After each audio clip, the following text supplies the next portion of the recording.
Ladies and gents, welcome back to Riders the 92, the mission to visit each and every club and stadium in the top 4 divisions of English football. And also welcome to the Black Country, welcome to West Bromwich, and welcome to Albion Field Drive. Now, unless you're a hardcore baggy, you probably don't know what this road signifies. This is actually a road called Stoney Lane. But here, Albion Field Drive is the location of where West Brom's previous stadium was. Only for 15 years, but let's walk to where the pitch was. Now, the stadium was known just as Stoney Lane because of the actual road over there. But West Brom moved numerous times in their early history from ground to ground. I mean, I can't even think off the top of my head how many grounds they had at that point. But they did settle here for 15 years. And the reason this is quite significant is because over those 15 years, West Bromwich Albion had arguably their most successful period in their history. Whilst playing their football right here, they would win 2 FA Cups, they'd come runners-up 3 times, and of course playing here from 1885 to 1900, of course they were founding members of the English Football League when it was formed in 1888. They had a wooden grandstand on the pitch. It wasn't just an empty field. And when they moved to the Hawthorns, where we're going to go in a moment, they took that wooden grandstand along with them. So then guys, hit that like button, subscribe if you're new. Let's leave Albion Field Drive and head to the world famous, their home since 1900, the bloody Hawthorns. Let's go.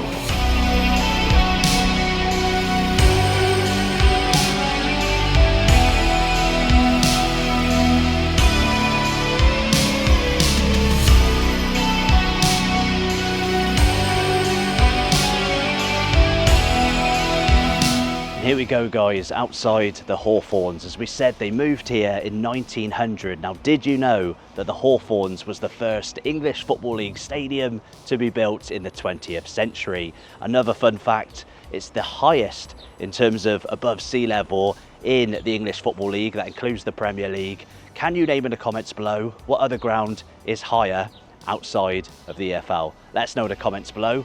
Again, non-match day, I've been here before, but I've never experienced match day inside the Hawthorns. It is coincidental that last week we watched Borough play Millwall. Guys, I owe you an apology. A couple of years ago I said English atmosphere was dead. English football atmosphere is alive. Of course, Millwall caused the upset, beating Borough 2-1.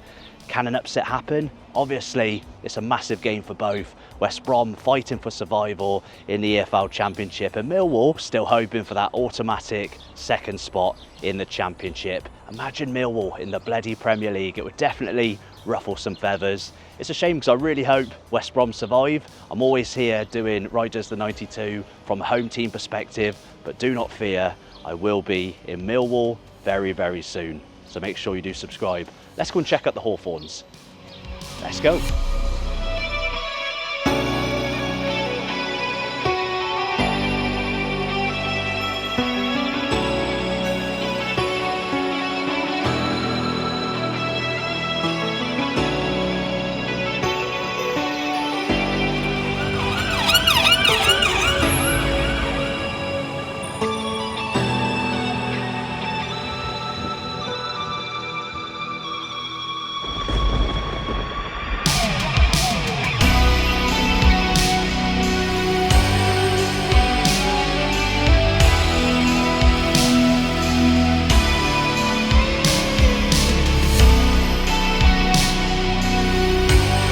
So as you can see behind me guys, we've got the club shop. There's also another official merchandise store over there.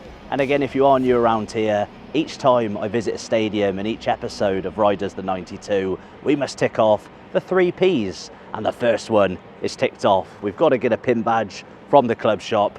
Obviously in episode 1, Cheltenham Town didn't have pin badges, but we've been on a roll. And I really like this one, celebrating 125 years at the Hawthorns. I mean, it's 2026, so technically that was last year, but for £3.50, cannot go wrong. They didn't actually do a crest one, a badge one. They only had the 125 ones left. So yeah, I'm not disappointed with that. Pin badge secured. The other 2 P's, a pint and a pie. Let's go and find a pint. Let's go. Obviously, it's a sensitive topic. I just wanted to give credit to West Brom, and I've said this in the past as well. Turning, obviously, a really tough time for all the families of these people who have passed away, but fans of the club getting to lay at rest, lay at peace, should I say, outside the Hawthorns is a really nice touch. Shout out to West Brom. Get a little bit emotional, actually.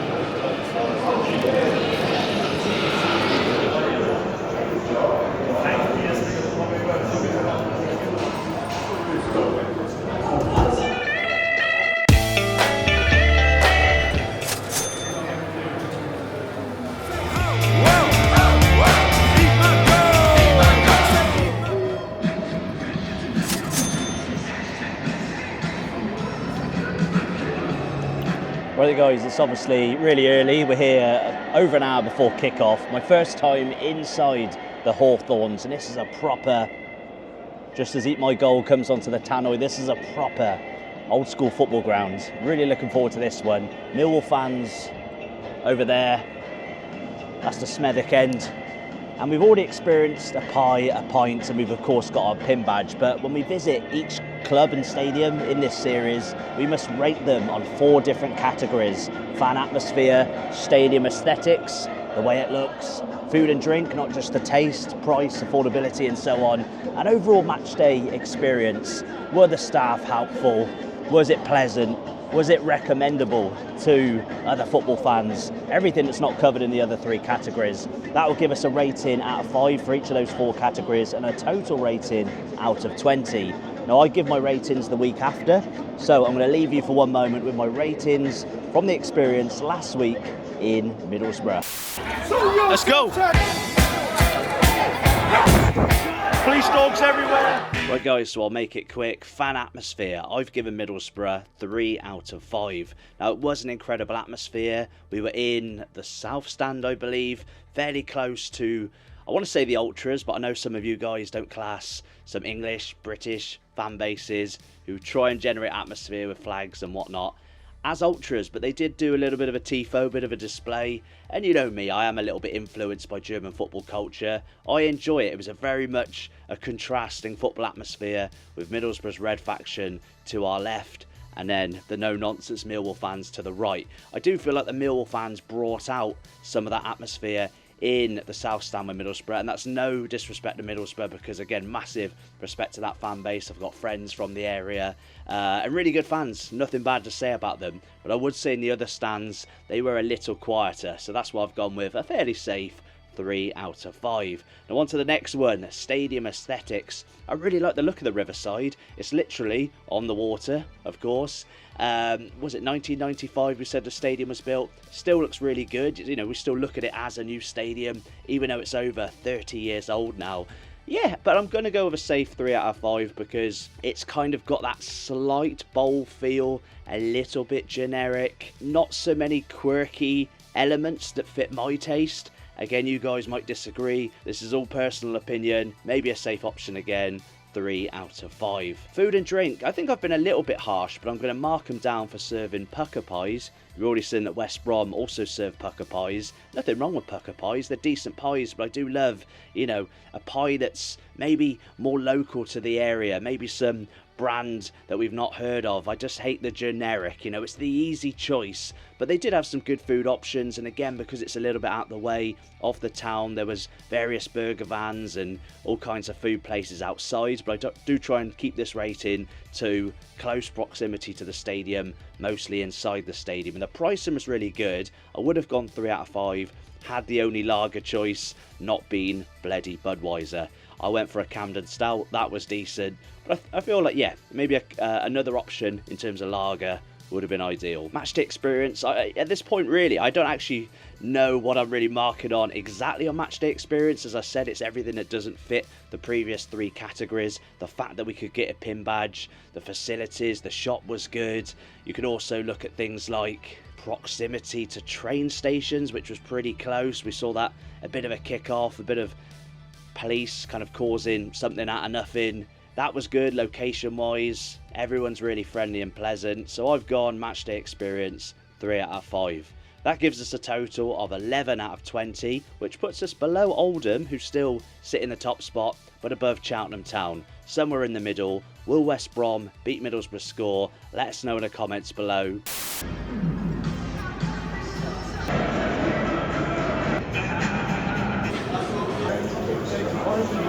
I still find it really weird when you guys recognise me out and about. Obviously, I'm not doing this to to be well known. It's actually quite embarrassing, but I really do appreciate you guys who do come up to me and say you watched the video. So cheers to all of you watching this video. This pint is my second pint. Now this is a Carling, and I know what you're thinking. Oh, what are you doing drinking a Carling? I know Carling isn't the best beer, but I thought I'd give both beers on the menu a chance. 2 lagers they do are Madry and Carling. Obviously Carling buying up all those sponsorship opportunities. They also do Worthington as well, and a variety of ciders for us cider drinkers as well. So maybe we try some more as the night progresses. Cheers to a bloody good game.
Stupid ball.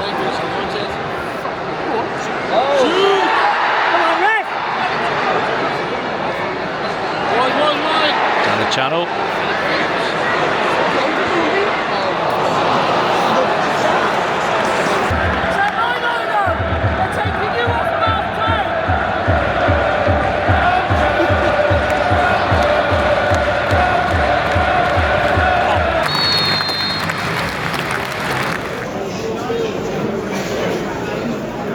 Right, I bumped into a Maggie's fan. Hey, introduce yourself. I'm Jamie, lifelong Maggie's fan. Yeah. Just met him here. And we were literally just saying off camera, I think West Brom can nick a 1-0, late 1-0 here. Yeah, I'd be happy with a draw because we tend to normally get lots of draws against Millwall. Yeah. The last 2 or 3 seasons it's been 0-0, 1-1. I mean, Millwall fans have been fairly vocal, but I think even they're a little bit nervous about their performance. It wasn't exactly a good performance from Millwall. I think if they don't win today, that's their automatic gone. Absolutely. So I think they're going to be nervous that we're nervous if we want to get points to stay up. So. 2 more questions. Firstly, will Millwall get promoted in the playoffs? No, I don't think they've got enough Southampton? Yeah, Southampton are probably one of the best teams. Wrexham, didn't they? Smash Wrexham, and obviously will the Baggies stay up? 100%. 100%. I think so as well. I think it's going to be Leicester, Oxford, and obviously Sheffield I think Wednesday. Leicester are going through a turmoil, aren't they? They've got too much going on. I don't think there's enough quality players in terms of that want to stay at Leicester for the next season. I've got me a chicken tikka pizza. Have you ever had one? I've never had one. No, yeah, open it up, show the people. What we got here? I've done it too bad. It's all right. Pretty decent. Legend. Look at it, referee! Yo, ref, what are you watching? Jesus. Get it in! What's that touch? What the hell was that?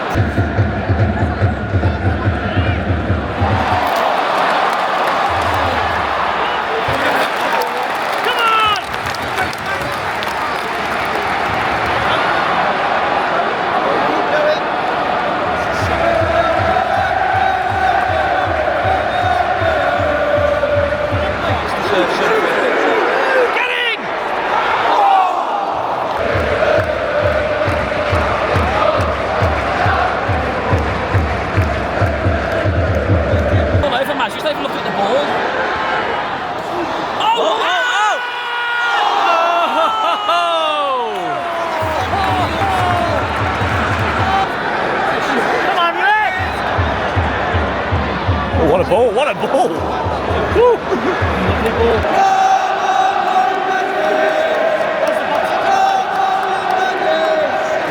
Let's score this bet. Let's score this first. Whoa! Oh! Come on, get the fucking book out! Come on!